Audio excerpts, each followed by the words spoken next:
On the carousel of souls, taking care of myself. Not scared, I'm prepared for whatever comes up.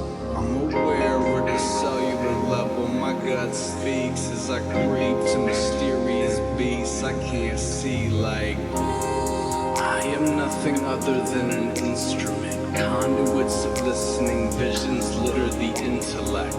It's like spinning a kaleidoscope of archetypes. Monsters are invited to the party, whether dark or light. I feel the heart of the night as the trees sway, and everything's familiar in a really weird way. Strange, and I can't quite place my finger on exactly where the path might take me.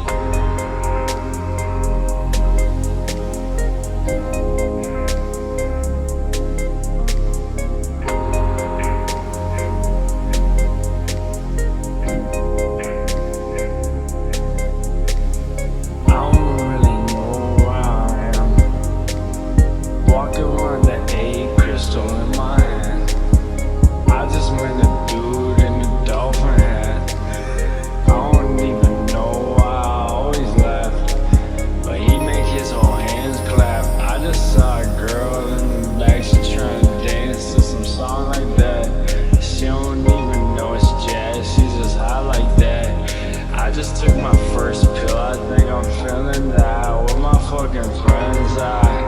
Where my friends at? Rolling through the A, who the fuck are all of these cats? I'm just chilling like I've been Smokey, that's my crew. Every time we chillin', Miss Piggy coming through. Life is cartoons, and I ain't seeing through. I'm living like a dream, TV screen, who are you?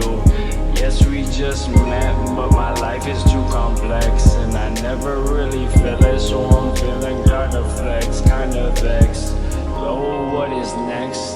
Where your heart at? We should both touch hearts. I feel retarded. I've been finding like I'm feeling, and I'm feeling like the sun keep on shining from the ceiling. Because it's 8 a.m., bubbles popping in my mind that Sunday morning. She just wake up, she get the moaning. What she does it, I don't know. Where my fucking bed at, I don't know. I'm just chilling on the grass like we all about to flow. This the flow. This the motherfucking flow, don't you know? Don't you know, don't you know? This the flow. Take a photo in the 8 and just don't. Never want my mom seeing this, bro. Yeah, I'm feeling on my side, feeling swag. I just did some psychedelics, hand in my bag. Tipping up a little bit every time we try and trip. We just run on stage, and you know we fucking feeling this and joy, this and joy, this and joy.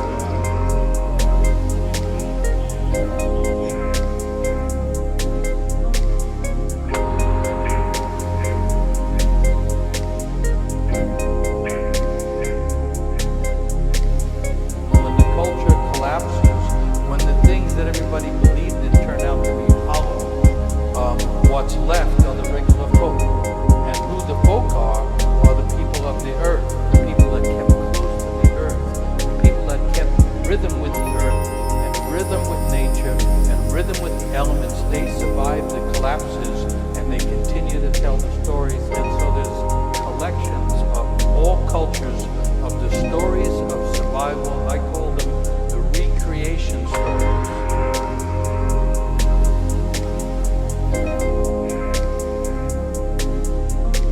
So once upon a time,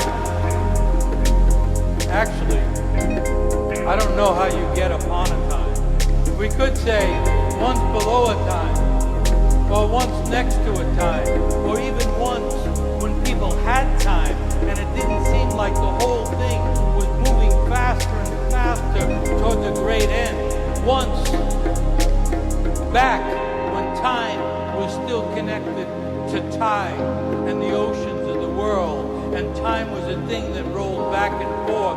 Once back in that time, right here in this land that we call America, the people here knew that knowledge was available, and a lot of those ancient people knew that if you wanted to find the deep knowledge of the earth, all you had to do was go to the cave of knowledge. And they say that in that cave there's an old woman. And they say that that old woman is weaving a garment that is the most beautiful garment that anyone has ever seen in this world. And they say that that old woman has been weaving the garment for a very long time, and that she has reached the fringe of the garment, and she wants to make that hem very beautiful. And so she's weaving that of porcupine quills. And in order to get the quills to lie sideways and be flat, she has to take each quill and bite down upon it, and she has been biting down on quills for so long that her teeth have been worn down till there's nothing left but nubs rising above the gums. And still, she keeps weaving that garment. She keeps biting down on those quills and making that hem. And every once in a while, that old woman in the cave of knowledge has to get up and go to the back of the cave. And in the back of the cave, there's a fire that has been there longer than anything.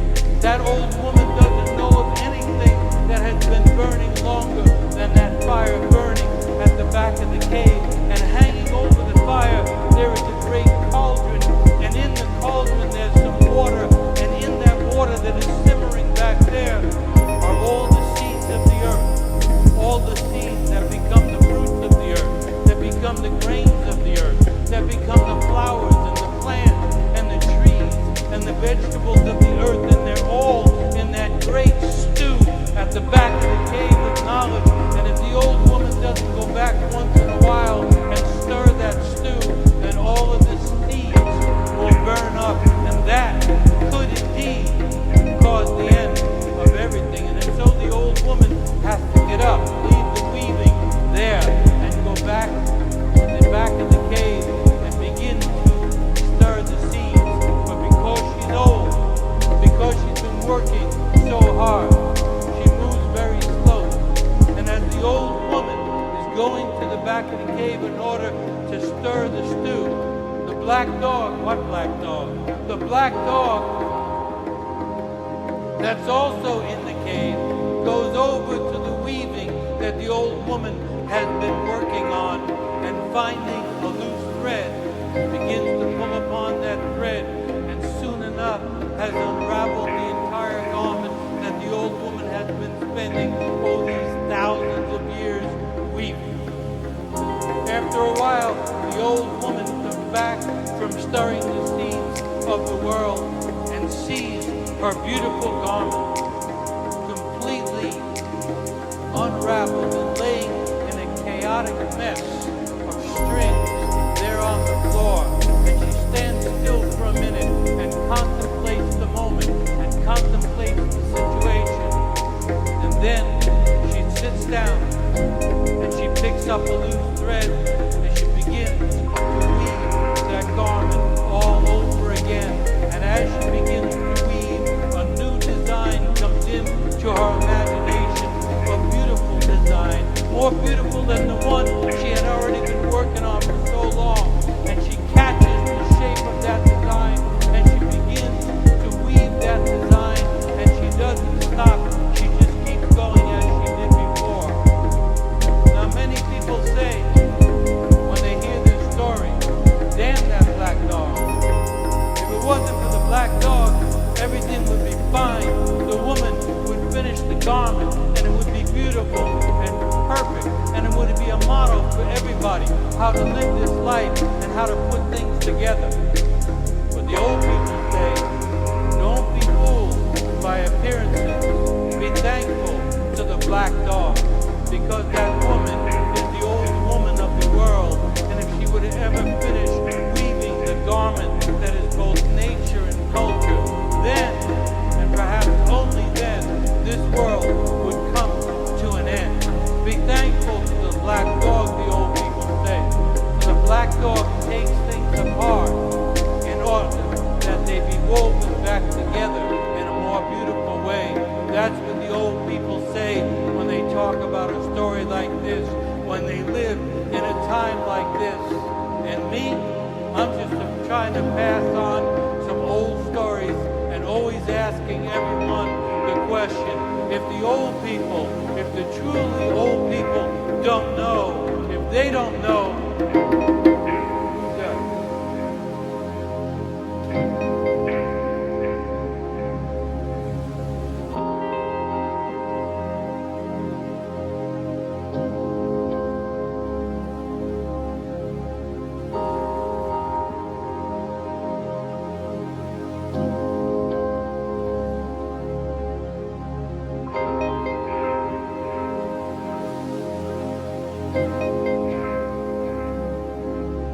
So there in this tiny story, you have the great imagination of all the myths of the world, the creation, the sustaining, and the undoing of things that are all part of this world. So that when things come apart, it is really the loosening for the next weaving. And I don't mean that in a Pollyanna way, because when it comes apart, people get hurt, people lose jobs, more people fall into poverty, people get killed in wars and so on. But that's what happens. Mythology is not about simply the life of the individual. It's about the individual's connection to the great stories that are the kind of pulse and the molecular structure of what used to be called the cosmos. So the story has those three functions in it, and it's offered at times when things are coming apart. Normally you don't have to get into this stuff too much, but we are living through one of those times. I think it's necessary, and I like what people do when they're dealing with the environment, because in order to heal the environment, you have to get into the broken ground. You have to get into the destroyed forest. In times like this, everybody's supposed to become a healer.